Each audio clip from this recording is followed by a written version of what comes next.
an 2 Schalthebeln drücken muss. Mit einem großen Hebel schalten wir die Gänge herauf. O automobilismo é um esporte maravilhoso, mas o automobilismo de modelos de carros de produção é algo foda pra caramba. E o DTM era uma competição alemã magistral. Ela foi a principal série de turismo na Europa e, dada a sua origem, você já pode imaginar quem eram as marcas dominantes nessa competição. Porém, você acreditaria que um sedã italiano de tração dianteira poderia atropelar as favoritas alemãs em 93? A história do Alfa 155 V6 Ti é marcada pelos desafios enfrentados dentro e fora das pistas. O modelo italiano, que em meio à crise do DTM conseguiu reanimar com seu motor V6 uma competição inteira com seu espírito italiano de corrida. E o resultado disso foram muitos títulos e um renascimento de uma marca. O automobilismo com certeza é um dos pontos centrais para todo fã de carro. Algumas pessoas gostam das 24 horas de Le Mans, outros preferem as disputas na Fórmula 1, mas independente de qual for, isso tudo faz parte do amor pelos carros. E no DTM não poderia ser diferente. A competição alemã, que começou em 84 com a simples, porém excelente ideia de fazer uma competição acessível baseados em carros de rua. A competição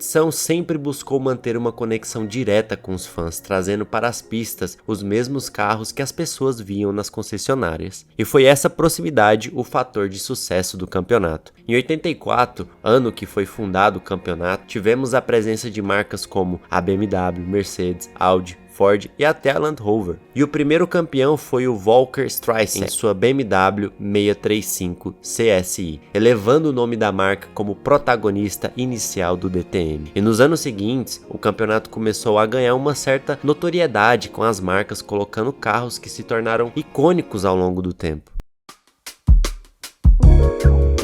Em 1990 foi o ano em que o DTM estava no seu auge. A Audi, a Mercedes, BMW, Opel estavam batalhando nas pistas, e o público lotava os autódromos para assistir com os próprios olhos a essência do automobilismo. O DTM estava num nível que se comparava com a Fórmula 1, e isso se dava ao fato dos carros estarem com uma tecnologia de ponta, como a tração integral, os motores V6 e V8 e também todo um desenvolvimento na aerodinâmica. Tudo isso indicava que o DTM seria destaque a nível global, mas por conta dos altos custos de desenvolvimento, as equipes e consequentemente as marcas acabaram se afastando da competição. Mas foi bem aqui que a Alfa Romeo deu uma reavida a uma competição que já estava sendo considerada falida para alguns. A Alfa Romeo não era uma marca inexperiente no automobilismo, ela já tinha alguns títulos em sua mão. Além disso, a marca conseguiu criar com proeza carros esportivos para a rua com um forte DNA das pistas. O conhecido Giulia e o Alfa Romeo 75 Turbo são exemplos da ligação da marca com a performance. Porém, mesmo com essa tradição, a Alfa não escapou das dificuldades comerciais para brigar no mercado. Em 1990, a Alfa Romeo derrapava no mercado, mesmo com seu passado de glórias marcando as corridas, junto ao seu emblema lendário. A situação naquele período não batia com sua história há tempos atrás. Os modelos da marca estavam envelhecendo e as vendas caindo rapidamente. Assim, a marca estava perdendo espaço para as concorrentes alemãs como a Mercedes e a BMW, justamente por causa das suas inovações tecnológicas, elegância e uma confiabilidade maior. Com esse período em baixa, a pressão sobre a Alfa aumentava, e o que era visto como um símbolo de paixão passou a ser associado a problemas. E foi nesse clima pesado que a Alfa viu a necessidade de recomeçar, e um recomeço para a Alfa Romeo precisaria ser muito mais do que um carro novo, precisaria ser um símbolo de mudança.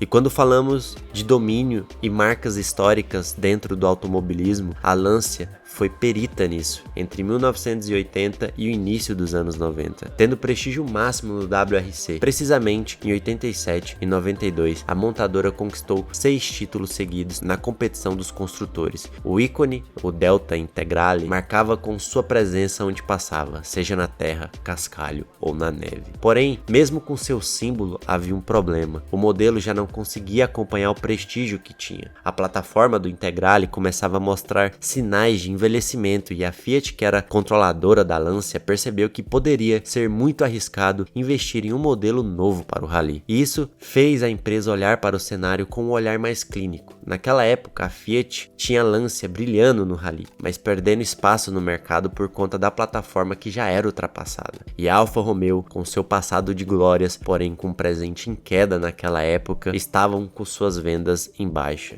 E a Fiat precisava reposicionar suas marcas para não perder mais espaços em um mercado competitivo e cruel, ainda mais tendo em vista que as principais marcas detentoras das vendas no mercado daquela época era simplesmente a Mercedes e a BMW. Em 92, Paolo Cantarella, que era chefe da divisão automotiva da Fiat, tomou uma das decisões mais ousadas na história do automobilismo: encerrar o programa de Rally da Lancia. Ele decidiu redirecionar o foco e os recursos para a Alfa Romeo, que precisava recuperar o prestígio que havia perdido. E aí foi que o DTM apareceu no seu caminho. A competição tinha um prestígio e reconhecimento justamente do que a Alfa precisava recuperar. Além disso, o campeonato tinha uma visibilidade grande na TV, não só na Alemanha, mas também na Itália. Então, se a Alfa queria voltar a ser respeitada, nada melhor do que desafiar os alemães em seu próprio território. Para dar conta do recado, uma divisão de competição da Alfa Romeo foi criada, a Alfa Corse. Nessa humilde divisão estavam reunidos os engenheiros da Lancia, técnicos da BARF, além de outros profissionais experientes em competições como a Fórmula 1, por exemplo. E esse know-how na bagagem desses profissionais que tinham experiência em tração eletrônica e durabilidade sobre os terrenos mais complicados, agora eles tinham uma missão de desenvolver um projeto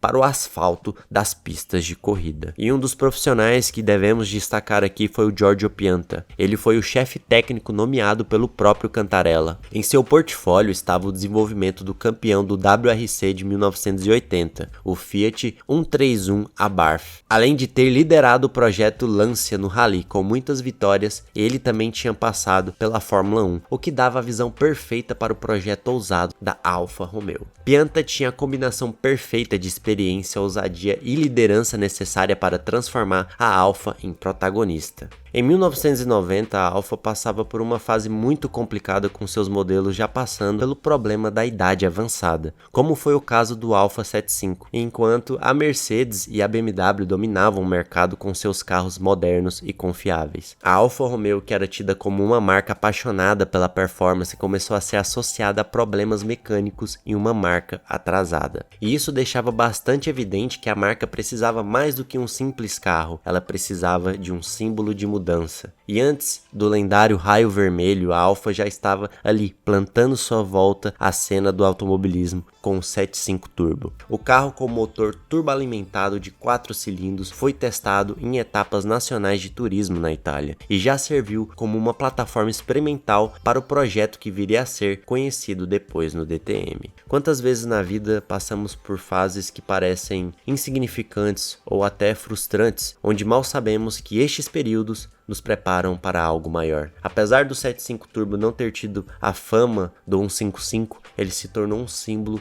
dessa etapa inicial de mudança. Um lembrete que o sucesso não é um ponto, mas o início de uma linha que traça o caminho para o sucesso. Após o período de testes e reestruturação, a Alfa Romeo seguiu a lógica do compartilhamento de plataformas. Isso acabou dando origem ao projeto TRE. Esse projeto era uma base técnica compartilhada entre Fiat Tempra, Lancia Dedra e, claro, o Alfa Romeo 155. Assim, em 92, o Alfa Romeo 155, construído em cima da plataforma do Fiat Tipo, que era compartilhada nada mais nada menos que com o Fiat Tempra, foi lançado. E ele foi um carro que não se parecia tanto com um carro de corrida. E para complicar mais, os mais puristas e fãs da marca acabaram torcendo o nariz pelo modelo vir com a tração dianteira e um motor transversal. Dois fatores que iriam contra a filosofia biológica da marca. Porém, foram essas mudanças que o modelo trouxe inovações que foram cruciais para ganhar seu destaque. E se você, mais purista, respirar um pouco e olhar do ponto de vista do mercado, o 155 era um passo muito grande para o lado comercial. E por incrível que pareça, essa inovação não fez com que o espírito da marca se perdesse. Pelo contrário, ela conseguiu manter o seu público almejando alcançar uma maior fatia do mercado.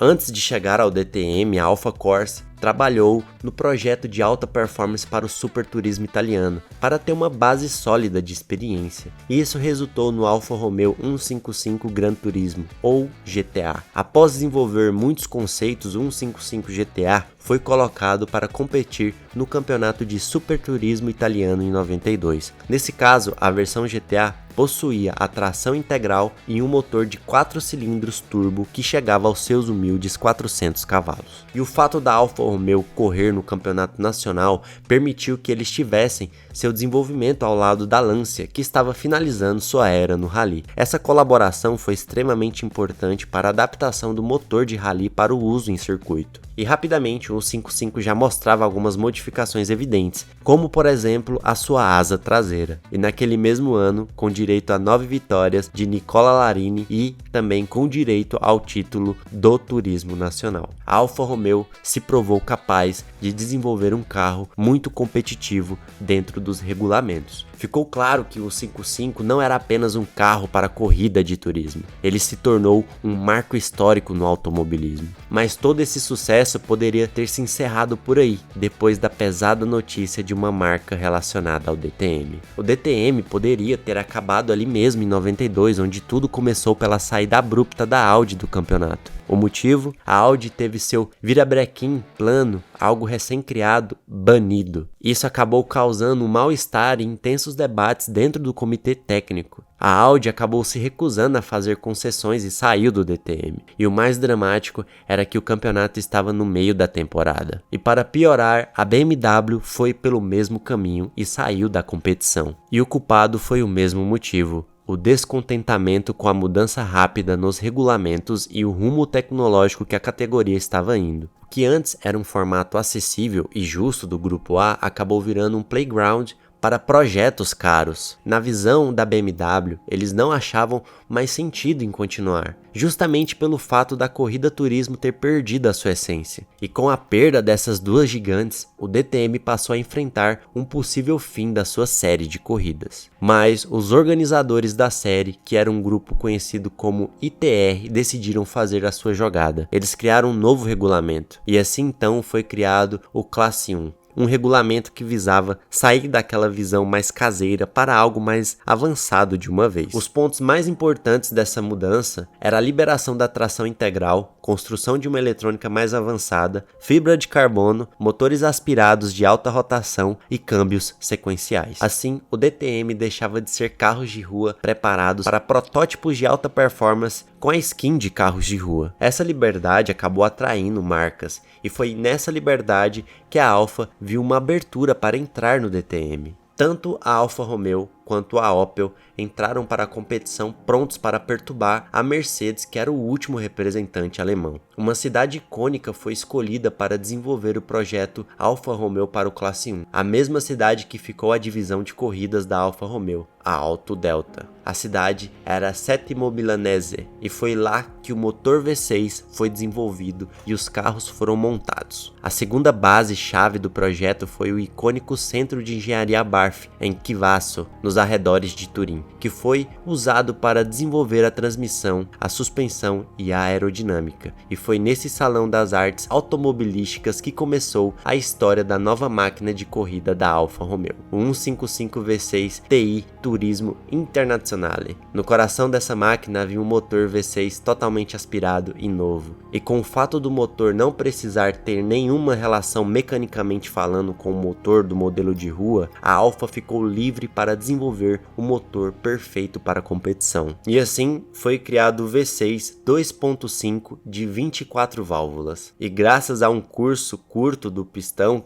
ele girava até os 12.000 RPM. Para alguns era apenas um barulho, para os apaixonados pela Alfa, o motor era uma orquestra. O motor conseguia produzir até 420 cavalos de potência, mas o que mais importava era outra coisa. o tempo de resposta do acelerador, que era incrivelmente rápido. Isso porque o 155 V6 Ti usava eletrônicos Magneti Marelli, iguais aos da Williams na Fórmula 1. Mas nem tudo são flores, não é mesmo? O motor de 110 kg ficou posicionado muito à frente, o que resultou em um equilíbrio ruim, um problema que era comum em carros de tração integral como o Audi 4. Mas, apesar de problemas como centro de gravidade alto e desgaste do eixo dianteiro, o carro era uma verdadeira orquestra mecânica capaz de encantar fãs e aterrorizar rivais. Apesar dessas limitações, a Alfa apostava que o talento dos seus 4 pilotos de fábrica compensaria as desvantagens técnicas. Liderando a equipe de corrida estava Nicola Larini, rápido como um raio, com conhecimento técnico absurdo, quase sempre preciso atrás do volante. Ele já era campeão italiano de carros de turismo e tinha experiência na Fórmula 1. E para completar, tinha Alessandro Nannini, Giorgio Francia e Christian Tanner. Na estreia em Zolder, a Alfa simplesmente varreu o pódio. Primeiro, segundo e terceiro lugar na primeira corrida, seguidos por uma dobradinha na segunda. Larini venceu 10 das 20 corridas da temporada e conquistou o título antecipado, enquanto a Alfa superou a Mercedes, também entre os construtores. E assim a Alfa no DTM se tornou uma favorita dos fãs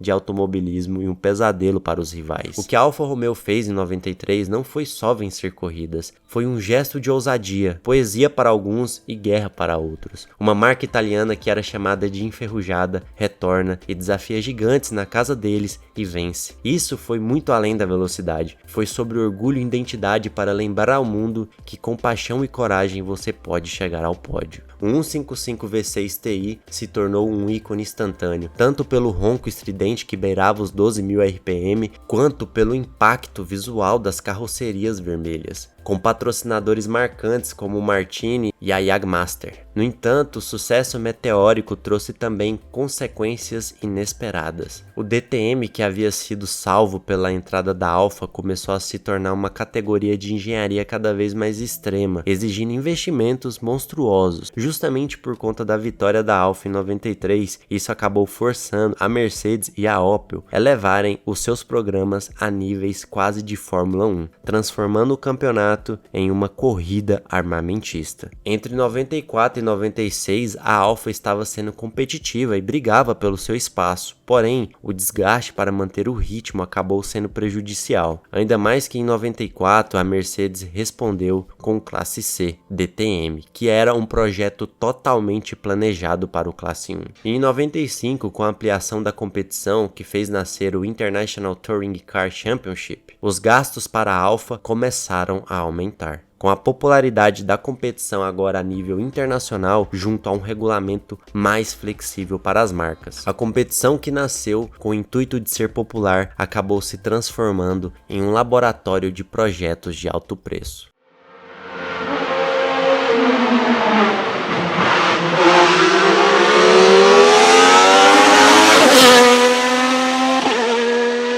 Em 96, a Alfa Romeo criou o 155 V6 Ti SC065, sua versão mais avançada, um modelo com mais de 500 cavalos, acompanhado com uma tração integral, eletrônica de pontas e freios ABS. Essa versão, que já colocava de volta na briga com a Mercedes e a Opel, porém a competição entrou de vez em um colapso sem saída. Pela popularidade da Fórmula 1 no mundo, onde na época o Schumacher atraía a atenção do público pelo mundo e com os custos do ITC passando dos limites, as três grandes fabricantes, Mercedes, Alfa e Opel, decidiram encerrar os seus programas, encerrando assim um projeto que nasceu como DTM, desligando suas atividades como ITC. E mesmo que sua supremacia tenha durado pouco, a Alfa Romeo conquistou algo que dinheiro algum poderia comprar: respeito eterno. O título de 93 ainda hoje é lembrado como uma das temporadas mais impressionantes da história do DTM. O 155 V6 se tornou um carro cult, adorado pelos fãs, reverenciado em museus como miniaturas colecionáveis e marcando sua presença em jogos eletrônicos como Gran Turismo. O impacto foi tão grande que quando a Alfa Romeo lançou o 156 de Super Turismo em 1998, já sob os regulamentos Classe S2, que eram bem mais acessíveis, o público imediatamente associou aquele carro elegante à herança vencedora do V6 TI. O fim foi amargo, mas o impacto foi eterno. O 155 V6 TI não foi apenas um carro de corrida, foi um símbolo de renascimento para a Alfa Romeo, provando que a marca ainda podia desafiar gigantes e vencer. Mesmo com uma era curta, seu som estridente e suas vitórias em 93 marcaram para sempre o DTM. Ainda hoje, os fãs consideram aquele Alfa vermelho uma das máquinas de turismo mais icônicas já criadas.